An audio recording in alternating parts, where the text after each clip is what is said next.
Assalamualaikum warahmatullahi wabarakatuh. Alhamdulillah kembali lagi bersama saya Ridho Afriansah dan tentunya di channel tercinta kita yaitu Catatan Ridho. Alhamdulillah di hari ini sekalian kita akan membahas lagi dan lagi tentang salah satu YouTuber ya yang keilmuannya itu tidak jelas teman sekalian ya, yaitu adalah Harry Pras. Di kali ini dia mengklaim bahkan menuduh teman-teman sekalian ya ustadz-ustadz kita yang ternama termasuklah Ustadz Adi Hidayat, Ustadz Abdul Somad dan lain sebagainya. Ada 5 ustadz yang beliau tuduhkan ya. Makanya kita akan bahas, kita jelaskan secara detail apa yang dia sampaikan itu benar atau tidak teman sekalian. Tapi sebelum itu jangan lupa kalau menurut kalian video ini bisa memberikan manfaat, like videonya dan subscribe channel YouTube kita agar channel YouTube kita ini bisa dirasakan manfaatnya oleh orang-orang banyak teman sekalian. Baik, sebelum kita menonton videonya, kita lihat dulu thumbnail dari YouTube-nya Harry Pras ini teman sekalian ya. Dari thumbnailnya ini kita akan lihat ada dua tuduhan teman-teman sekalian. Yang pertama, tuduhan pertama yaitu apakah 5 ustadz ini ya, ustadz yang dia sebutkan itu diam melihat kemungkaran. Nah, ini yang pertama teman sekalian ya. Jadi dia menuduh ustadz ini diam melihat kemungkaran. Ini menurut Harry Pras ya, perkara yang akan kita sampaikan di videonya ini itu adalah sebuah kemungkaran sekalian. Tapi kita akan bahas detail, kita bahas tuntas tentang apa yang dia sampaikan. Yang kedua teman sekalian ya, ketika mereka diam, apakah mereka itu adalah syaitan yang bisu? Nah, tuduhan yang kedua yaitu mengatakan syaitan yang bisu teman sekalian ya. Jadi ada dua hal yang dilontarkan oleh Harry Pras kepada ustadz-ustadz yang dia buat di thumbnailnya. Padahal sudah jelas dalam sebuah hadis, sibabul muslim fusukun wa qitaluhu kufrun. Mencelah, mencaci, menghina, mensematkan sesuatu yang tidak baik kepada orang muslim itu termasuk daripada perbuatan orang-orang fasik. Wa qitaluhu kufrun, dan membunuh orang-orang muslim itu termasuk daripada perbuatan orang-orang kafir. Maka apakah Harry Pras ini termasuk daripada tanda kutip dalam sebuah hadis itu? Bahkan banyak apa yang disampaikan oleh Harry Pras sekalian ya. Katanya menyandarkan kepada dalil, hadis, Quran dan seterusnya. Itu tidak ada satupun yang keluar dari mulutnya ya, itu menggunakan dalil Al-Quran ataupun hadis. Tidak pernah dia membantah apa yang disampaikan oleh ustaz tersebut ya dengan Al-Quran ataupun hadis. Itu tidak pernah teman sekalian ya. Dia hanya memakai logika dia yang tidak ada dasar ilmunya, langsung menyatakan kalau ini perbuatan mungkar, kalau ini perbuatan tahayul, kalau ini perbuatan khurafat. Baik, itu poin yang pertama. Kita akan masuk ke videonya, kita akan kupas tuntas ya, kita akan jelaskan secara tuntas apa yang disampaikan, apakah benar apa yang disampaikan itu adalah perbuatan mungkar misalnya. Baik, kita simak videonya. 5 tokoh agama yang dimana mereka berpaham sufi, Kiai Idrus Ramli, Ustadz Abdul Somad, Ustadz Adi Hidayat, Buya Yahya, dan satunya lagi Gus Baha. Di antara 5 orang ini teman-teman, kita banyak menjumpai doktrin-doktrin mereka yang juga mengarah kepada faham-faham sufi, yang dimana halu, takhayul, dan pasti mengarah pada khurafat. Pertama yang kita koreksi dari Harry Pras, jadi dia menuduh orang yang pemahaman sufi itu banyak mengandung daripada tahayul, khurafat, ya pokoknya perkara-perkara yang jelek. Padahal kalau Harry Pras memang membaca kitab-kitab sufi, maka dia akan tahu bahwasan sufi itu adalah jalan bagaimana cara hati kita bisa dekat kepada Allah Subhanahu wa taala tanpa meninggalkan syariat. Nah, itu sufi yang benar teman sekalian ya. Sufi yang dijelaskan oleh para ulama di dalam kitab-kitabnya mereka. Nah, sedangkan apa yang disampaikan oleh Harry Pras ini tuduhan yang tidak ada dasar logikanya teman sekalian.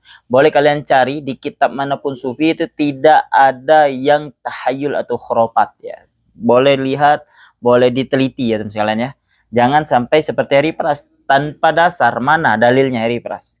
Karena Anda kan selalu bilang pakai dalil. Sekarang saya tanya, mana dalilnya orang-orang sufi itu yang mengandung perkara yang khurafat atau tahayul? Mana buktinya? Kasihkan bukti. Itu yang pertama. Baik, kita lanjutkan videonya. Berikutnya akan marah, murka, beserta apa lagi yang mereka lakukan? Mencaci maki. Karena kita sudah sering membahas komentar dari pendukung mereka yang rata-rata juga pendukung Habib Ya. Nah, teman-teman sekalian, poin yang kedua ya, dia membahas tentang teman-teman atau sahabat-sahabat yang mengikuti daripada pemahaman sufi ini ketika dibantah oleh Ripras yang tidak ada ilmunya sama sekali, teman sekalian, yang tidak paham dengan syariat Islam dan tidak bisa bahasa Arab ya, tentunya tidak bisa bahasa Arab dan tidak bisa membaca kitab-kitab bahasa Arab yang mana sumber daripada pemahaman untuk memahami kitab-kitab ulama salafus soleh yaitu 300 ke bawah, yaitu harus menggunakan bahasa Arab. Ripras tidak ada ilmunya, teman sekalian, tidak paham tentang ilmunya tersebut. Kuncinya itu nggak megang. Bagaimana dia bisa menjelaskan agama sedangkan dia tidak memegang kunci, teman sekalian ya. Bagaimana dia mau masuk suatu rumah kalau dia tidak memegang kunci, kecuali dia membobol ya, merampok itu rumah, itu baru bisa masuk Anda ya Ripras. Dia bilang ya, poin kedua ini, dia menuduh orang-orang ya yang mengikuti ajaran sufi. Ketika dibantah oleh Ripras, pengikutnya ini tidak bisa membantah perkataan Ripras, justru mereka hanya mengeluarkan cacian-cacian. Padahal kita lihat ya, kita lihat teman sekalian ya, dari komentar-komentar yang setuju dengan Ripras itu banyak sekali celaan-celaan kepada ulama-ulama, terutama yang dia sampaikan ini ada 5 ya. Jadi dia tadi sudah mengklaim 5 ulama ini yaitu mengikuti ajaran sufi. Kemudian kita lihat ada komentar-komentar yang setuju dengan pemikiran Ripras justru banyak mencelah mereka. Jadi siapa yang mencelah di sini ya? Apakah pengikut sufi yang mencelah Ripras atau pengikut Ripras ini justru yang mencelah orang-orang sufi, teman sekalian ya? Nah, ini yang harus kita gali dulu. Pada kenyataannya, kenapa Ripras itu justru tidak dijawab dengan dalil? Karena dia tidak pernah, setiap katanya itu teman-temanku sekalian, tidak pernah memberikan sebuah dalil. Hanya pakai akalan-akalan dia ya. Tidak ada dia menyebutkan kitabnya ya. Kitab mana, ulama siapa ya. Apa bahasa Arabnya, bagaimana perkataan bahasa Arabnya. Nah, itu enggak ada. Makanya bagaimana ya, pengikut sufi ini mau membantah Ripras, sedangkan Ripras tidak pakai dalil. Sudah yang mana kita ketahui, yang kita pelajari dalam ilmu usul, ilmu fikih dan lain sebagainya, dalil itu dibantah dengan dalil. Dan dalil itu harus dari Al-Quran dan hadis seperti kata Ripras ya. Mana Al-Quran dan hadisnya Ripras. Ini poin yang kedua. Jadi yang mencelah di sini sebenarnya pengikut orang-orang sufi atau pengikutnya Ripras ya, yang mencelah, mencaci 5 ustadz yang disebutkan di thumbnail YouTube-nya, teman sekalian. Jadi silakan Ripras, Anda renungkan apa yang Anda katakan, benar apa yang Anda sampaikan itu benar atau justru itu adalah perkataan Anda sendiri yang mana pengikut-pengikut mereka mencelah ya, mencelah ustadz-ustadz yang 5 ini. Ini poin yang kedua. Baik, kita lanjut poin yang ketiga, teman sekalian. Ini semakin seru, teman sekalian ya. Di poin-poin selanjutnya, inilah yang akan menampakkan ketidak ada ilmuannya Ripras di dalam ilmu syariat Islam, teman sekalian. Baik, kita lanjut yang poin ketiga. Makanya kalian tonton sampai akhir ya, agar kalian tidak salah di dalam memahami apa yang kita sampaikan. Baik, lanjut videonya. Kita dengarkan. Dikatakan di dalam kitab Alawiyin dan juga Al-Imam Haddad, manusia yang mulia, barang siapa yang menghafal putra-putra Imam Haddad, dakhalal jannah. Pokoknya siapapun yang menghafal nama-nama anak dari Habib, keturunan Habib yang bermarga Al-Haddad, maka dia akan masuk surga. Baik, teman-teman sekalian. Jadi di poin yang ketiga, dia ini ngomentari ada Habib ya yang menyampaikan dalam majelisnya bahwasanya ada perkataan daripada Imam Haddad, barang siapa yang mengapali nama-nama putra daripada beliau maka dakhalal jannah, akan masuk ke dalam surga, seperti apa yang diungkapkan. Lantas Ripras ya, tanpa menyampaikan dalil daripada Al-Quran, hadis, langsung mengklaim perbuatannya ini adalah mungkar, teman sekalian. Perbuatannya ini adalah sesat, perbuatan ulama ini adalah salah. Padahal tidak ada dari perkataan ya, perkataan Imam Haddad, qala Rasulullah sallallahu alaihi wasallam, man hafiza aulad Imam Haddad dakhalal jannah. Tidak ada ucapan dari lidah Imam Haddad mengatakan bahwasannya Nabi kita Nabi Muhammad sallallahu alaihi wasallam bersabda, barang siapa yang menghafalkan nama-nama daripada putra Imam Haddad, maka dia akan masuk ke dalam surganya Allah. Itu tidak ada, teman sekalian. Itu hanya ungkapan daripada Imam Haddad sendiri kepada murid-muridnya Jadi kalau kalian ingin masuk ke dalam surga, silakan kalian menghafal nama-nama putra saya. Apakah itu dilarang oleh agama? Tidak ada larangan. Apakah itu dianjurkan? Tidak ada juga. Jadi tidak ada anjuran dan tidak ada larangan. Maka jikalau tidak ada anjuran dan tidak ada larangan, maka hukumnya itu menjadi mubah, teman sekalian. Hukumnya itu tidak halal, tidak haram, mubah. Silakan kalau kalian mau hafal dan silakan kalau tidak mau menghafal. Tidak ada sebuah larangan. Dan dia tidak masuk ke dalam hadis man kadzdzaba alayya muta'ammidan falyatabawwa maq'adahu minan nar, kata baginda Nabi. Barang siapa yang berdusta atas namaku, menyebutkan dalam perkataannya bahwasanya ini perkataan ini keluar daripada kanjeng kita Nabi Muhammad SAW, padahal bukan, maka Nabi kita Nabi Muhammad SAW itu akan menyiapkan kursi dari pada api neraka untuk orang ini. Nah, itu nggak ada dari perkataan Imam Haddad. Lantas ada nggak dalil ya yang menguatkan sehingga Imam Haddad ini, teman sekalian, itu berani mengeluarkan kosakata ya.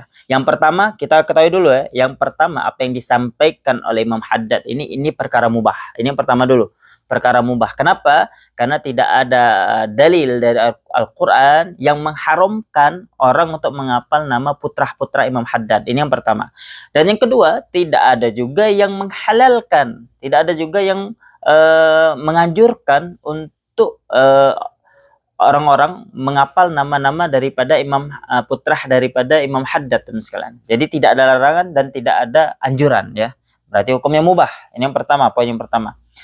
Lantas perlu kita ketahui ya, terutama untuk Anda Eri Plus. Makanya Anda harus perbanyak di dalam membaca kitab-kitab ya, terutama makanya ilmu Anda itu sempit. Kenapa? Karena Anda tidak bisa bahasa Arab. Padahal sumber masdarul ilmi syar'i ya, sumber daripada ilmu syariat, asasuhu ya, asasnya, pondasinya yaitu adalah al-lughatul arabiyyah. Bagaimana Anda bisa membaca kitab Ibnu Taimiyah ya, Albani ya, syekh-syekh yang Anda ikutin, sedangkan karya-karya mereka itu beliau nulisnya nggak pakai bahasa Indonesia ya, mereka menulisnya pakai bahasa Arab. Eri Pras, yang menurut Anda ya, lucunya menurut Eri Pras sekalian ya. Jadi Islam ini cukup dipahami dengan hati ya, nggak perlu itu bahasa Arab menurut Eri Pras. Ini logika yang aneh sekalian. Yang pertama, poin yang ketiga ini harus kita pahami apa yang disampaikan oleh Imam Haddad. Barang siapa yang menghafal nama-nama putra beliau dakhalal jannah, itu perkara mubah ya. Lantas apa dalil yang menguatkan beliau, teman sekalian? Ada perkataan Imam Hasan Al-Basri. Imam Hasan Al-Basri ini adalah at-tabi'in. At-tabi'in itu adalah orang yang hidup di zaman sahabat ya, dan bertemu dengan sahabat, teman sekalian, dan mereka beriman kepada kanjeng kita Nabi Muhammad SAW. Jadi tabi'in itu yang bertemu dengan sahabat dan tidak bertemu dengan kanjeng kita Nabi Muhammad SAW. Dan Syekh Hasan Al-Basri, beliau adalah termasuk daripada at-tabi'in, teman sekalian ya. Jadi argumentasi beliau ini kuat. Apa kata beliau? Istaghfiru ya, istaghfiru, perbanyaklah, minal asdiqail mu'minin, perbanyaklah berteman dengan orang-orang mukmin, berteman dengan orang-orang saleh. Fa innalahum, sesungguhnya orang-orang mukmin ini, teman-teman sekalian, lahum, memiliki syafaat yaumul qiyamah, memiliki syafaat di hari kiamat kelak ya. Jadi orang muslim ini kelak akan Allah berikan kepada mereka syafaat untuk menolong saudaranya agar mereka bisa masuk ke dalam surganya Allah Subhanahu wa taala. Dikuatkan oleh Imam Bukhari dan Imam Muslim di dalam kitabnya, kitab Imam Bukhari yaitu Sahih Bukhari, dan kitab Imam Muslim adalah Sahihul Muslim. Yang mana kata kanjeng kita Nabi Muhammad SAW kelak di akhirat kelak ya, ketika orang mukmin yang masuk ke dalam surga, mereka berkata kepada Allah Subhanahu wa taala, ya Allah, sesungguhnya ada saudara kami yang masih ke dalam neraka. Kami mohon ya Allah, masukkan mereka ke dalam surga Engkau ya Allah. Maka Allah memperbolehkan mereka untuk membawa saudara-saudaranya yang ada di dalam neraka untuk masuk ke dalam surga. Bisyartin, dengan syarat saudara-saudaranya itu yu'min billah wa yakhtum hayatahu bidinil Islam, dan mereka itu wafat dalam keadaan Islam ya, teman-teman, bukan orang kafir ya, saudara-saudara yang mana mereka mati dalam keadaan memeluk agama Islam. Jadi dalil yang menguatkan Imam Haddad, ya kita husnuzon, kita berasangka baik bahwasannya Imam Haddad ini termasuk ulama besar, ulama wara, keilmuannya luar biasa, banyak menghafal hadis Al-Quran dan seterusnya, dan semasa hidupnya beliau selalu berbuat baik kepada orang muslim, maka insya Allah beliau termasuk daripada orang mukmin, dan yang akan Allah berikan di tangan beliau yaitu berupa syafaat, yang mana beliau bisa mengajak, teman sekalian, mengajak siapa saja ya yang beliau kehendaki untuk masuk ke dalam surganya Allah Subhanahu wa taala, tentunya atas izin Allah Subhanahu wa taala. Makanya mungkin ini ya pondasi yang menguatkan Imam Haddad berkata kepada muridnya, kepada murid-muridnya, barang siapa yang menghafal nama-nama putraku dakhalal jannah. Kenapa? Karena beliau berhusnuzon, berprasangka baik kepada Allah, Allah akan memberikan beliau syafaat sehingga beliau bisa mengajak ya orang-orang yang beliau inginkan. Dan dalam hadis yang lain bahwasanya kanjeng kita Nabi Muhammad SAW bersabda, al-mar'u, seseorang itu, hamba itu, bersama man ahabbah, bersama orang yang dia cintai.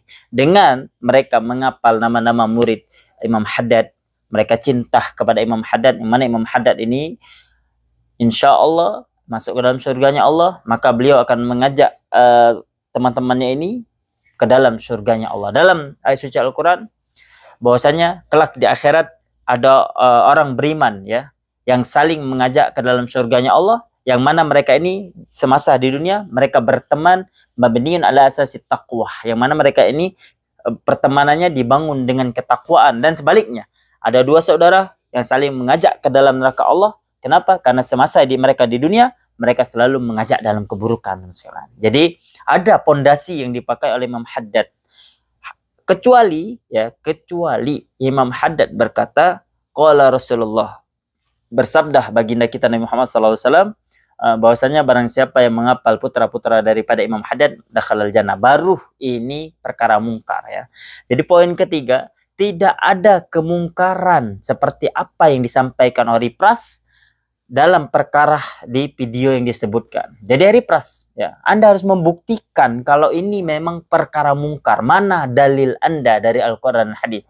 Tadi saya sudah sampaikan, ya, perkataan daripada Imam Hasan Al-Basri, bahkan dalam kitab Sahih Bukhari, kitab Sahih Muslim, ya, bahkan dalam hadis yang lain, ya, itu saya sampaikan dalilnya, ya. Ada dari Al-Quran juga, ya, ada dari hadis, bahkan dari kibar tabi'in, dari ulama-ulama tabi'in yang mereka hidup dari 100 Hijriah ke bawah. Imam Hasan Al-Basri 21 Hijriah, setelah wafatnya kanjeng kita Nabi Muhammad SAW, beliau lahir di masa Khalifah Umar bin Khattab, teman sekalian.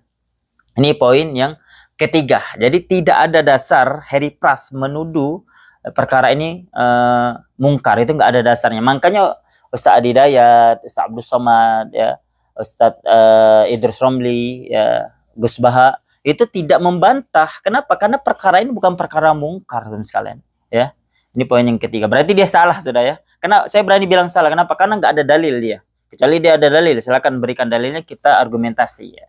Jangan caci mencaci. Hari Pras, ingat kata Anda, ya, Anda sendiri yang berkata, tidak ada caci mencaci, teman sekalian.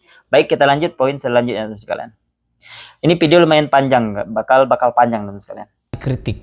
Kenapa orang-orang yang kalian tuduh Wahabi terus yang mengkritik? Oh, karena Wahabi itu tidak percaya pada keramat. Sekarang saya tanya kepada kalian, yang paling penting yang Hari Pras sendiri tidak tahu, teman sekalian, apa itu? Dia, ya, dari nadah dia itu, dia nggak seneng kalau dibilang Wahabi, teman sekalian, ya. Kalau Anda, Hari Pras, memang benar-benar mempelajari tentang syekh-syekh Anda, guru-guru Anda, kalau memang Anda pengikut mereka, ya, mereka justru Anda akan senang kalau dibilang Wahabi. Kenapa? Karena guru Anda sendiri, Syekh Anda sendiri, manhaj, ya, pedoman yang Anda pegang sendiri, berkata dalam kitabnya Nur al-Darbi, ya, apa nama kitabnya? Nur al-Darbi. Silakan Anda buka. Bahwasanya orang mengatakan, ulama-ulama yang ada di Arab Saudi, ya, di Arab Saudi itu sebagai Wahabi. Maka apa menurut Anda? Bagaimana cara Anda menanggapi perkara ini? Berkata Syekh B ini adalah laqabun syarifun azimun, yaitu adalah laqab yang syarif, yang mulia, azimun, yang agung, ya. Justru harusnya Anda senang, Hari Pras, kalau ada orang bilang Anda itu Wahabi. Yang anehnya, Harry Pras ini, teman sekalian ya, dia mengaku ya mengikuti daripada Syekh Albani, ya, Ibnu Taimiyah, Ustaz Firanda ya, yang sekarang Ustaz Firanda, Ustaz Syafiq dan seterusnya, tapi dia sendiri tidak memahami ya, tidak memahami pondasi yang dipakai oleh ustaz-ustaznya itu ya, guru-gurunya. Harusnya ya Harry Pras nggak usah marah-marah ya, nggak usah sok-sok nonjok-nonjok apa dinding, ngapain ya? Anda Harry Pras ya, di ilmu Anda sendiri ya, yang bidang Anda ya, background Anda kan bukan ulama, bukan ustadz, background Anda itu adalah silat ya. Dalam dunia persilatan saja Anda itu sering dikoreksi oleh orang-orang praktisi dalam ilmu silat, teman sekalian ya. Jadi nanti kita bahas ya. Kita bahas dulu tentang agama yang untuk silat dia yang memang dia ahli dalam bidangnya itu banyak sekali dibantah oleh pesilat-pesilat yang lain, misalnya. Yang mulai dia kayak ngasih tutorial apa namanya? Kalau ditembak ya biar nggak kena dada, kata Harry Pras. Jadi lebih baik ditutup oleh tangan. Itu dibantah oleh pesilat-pesilat atau orang yang ahli dalam pistol misalnya. Dan juga dia memperagahkan salto-salto dan lain sebagainya, itu juga dibantah ya. Dikatakan bahwasanya saltonya itu tidak bagus. Nah, makanya Harry Pras ya, Anda sendiri dalam ilmu Anda dalam fun Anda, dalam keilmuan Anda yang Anda ahli di dalam bidang itu, Anda saja tidak menguasai, apalagi Anda berkali-kali ya, bahkan Anda ini saya lihat mengejar jam tayang ya. Dalam sehari itu bisa 2-3 video yang Anda upload ya. Ada apa? Apa yang membuat Anda itu benci sekali dengan orang-orang ini ya?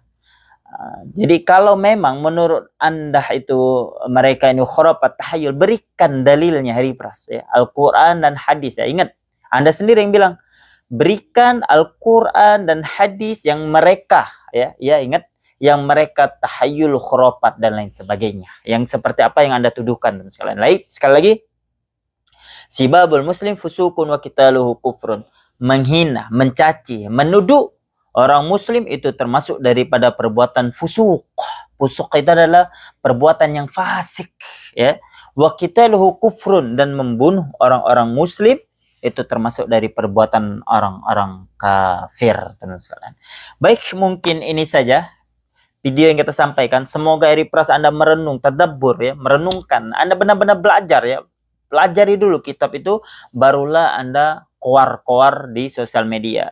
Bahkan ya, Kiai Haji Imad yang Anda agung-agungkan ya, yang mengatakan bahwasanya nasab Habib itu terputus, itu dalilnya sangat-sangat lemah ya. Sangat lemah argumentasinya, bukan dalil ya. Argumentasinya, pendapat yang disampaikan itu tidak ada satupun ya dari ulama nasab yang mu'tabarah yang membenarkan apa yang disampaikan oleh Kiai Haji Imaduddin yang diikuti oleh Harry Pras. Baik, mungkin itu saja teman sekalian.